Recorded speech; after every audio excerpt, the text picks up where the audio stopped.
Welcome to the LimeR series for analyzing lime and container substrates. My name is Paul Fisher, and together with my colleague Dr. Jinsheng Huang here at the University of Florida, we've put together a series of protocols and presentations to help you predict the reactivity and residual effects of limestone when you mix it into container media. The reason this topic is important is because it's very common for pH to drift during crop production. There are many factors that raise pH, for example nitrate, water alkalinity, and limestone, or lower pH, such as ammonium fertilizer, growing media components like peat, and species such as geraniums. There's also very little resistance to pH change, in other words, low buffering in soilless container media. Our protocols will focus on lime and media in terms of their pH effects, but there are other factors as well that are also important in pH management. Lime's incorporated into growing media for several reasons: to neutralize the acidity of media components, to achieve an initial target pH, to provide buffering to pH change over time, and to supply nutrients such as calcium and magnesium.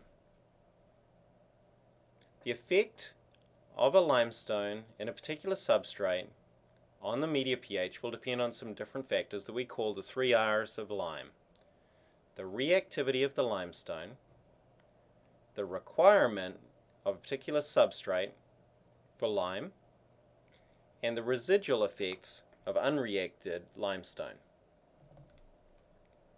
Here's a generalized model of what happens to substrate pH when we incorporate lime, and we can see this curve with diminishing returns over time. pH starts at some initial value and ends at some equilibrium pH level. We can model this with an equation of diminishing returns where K is a rate parameter.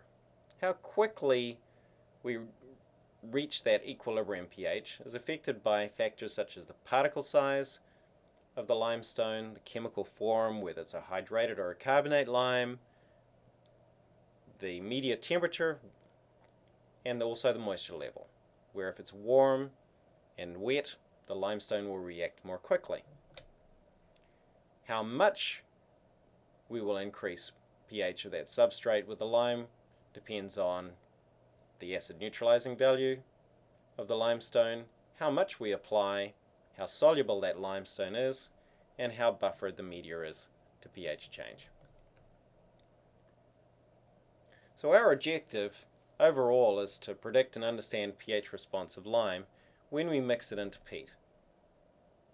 The reason we're doing this work is to develop a series of analytical tests about limestone and growing media, to help media and companies and growers match the lime rate and the lime type to different purposes, and also to help develop more buffered pH substrates.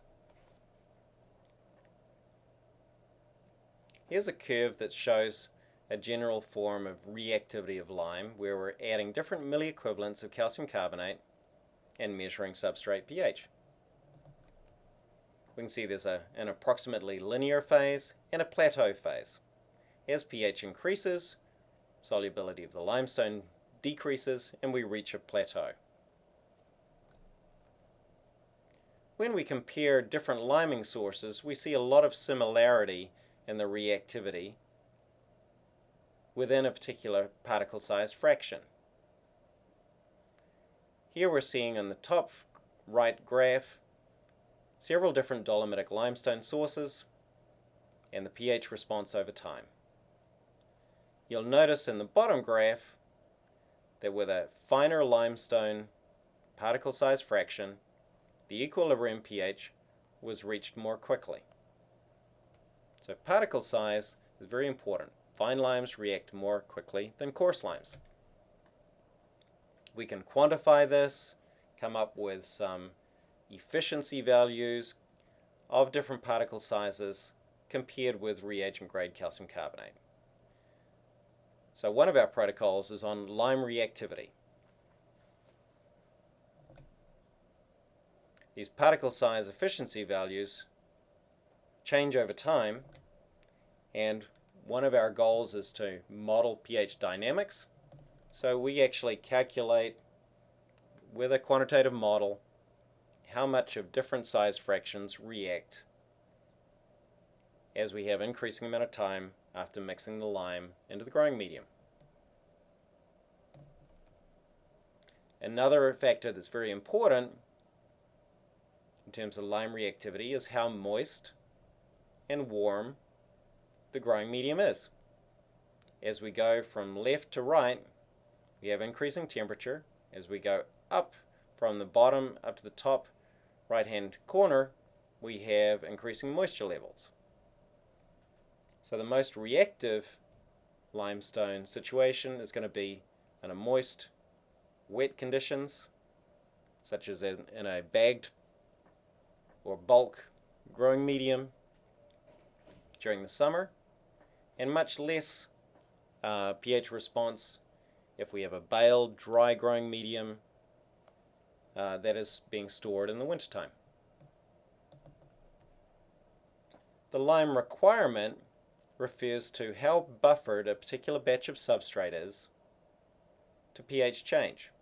How much lime do we need to add to get up to a certain target pH for a particular batch of substrate? Lime residual refers to unreacted limestone.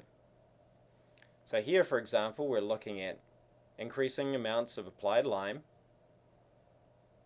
and the effect on substrate pH. And we see a diminishing returns relationship. What's happening is that in purple you can see the reactive lime fraction. This is the amount of lime that's actually reacted to neutralize pH.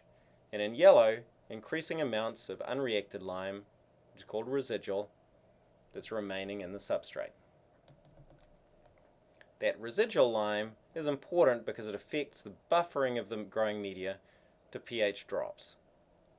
So here's an experiment from Michigan State University with impatiens being grown with an ammonium-based acid reaction fertilizer.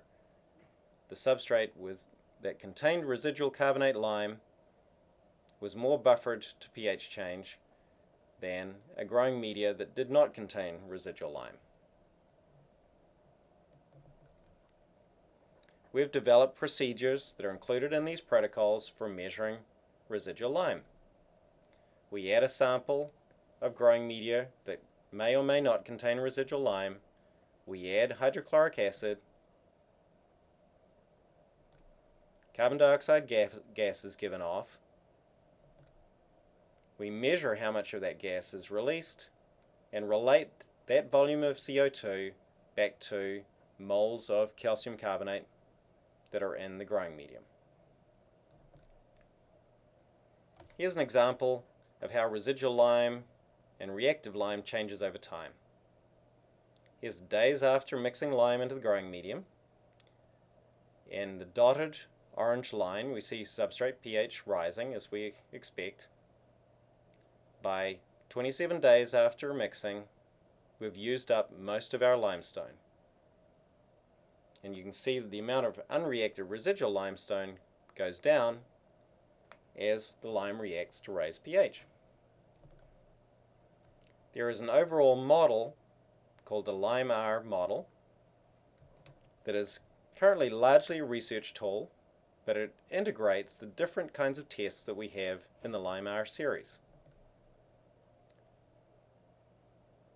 We can include information about the response of a particular batch of growing media to calcium hydroxide that we add, so that we can figure out how buffered a particular substrate is to pH change. We can estimate the reactivity of the lime source based on its particle size fraction, acid neutralizing value, whether it's a calcitic or a dolomitic lime, depending on the calcium-magnesium ratio, the moisture level, and the lime type. We enter into this model a management objective, a target pH, and when we want to achieve that target pH in how many days.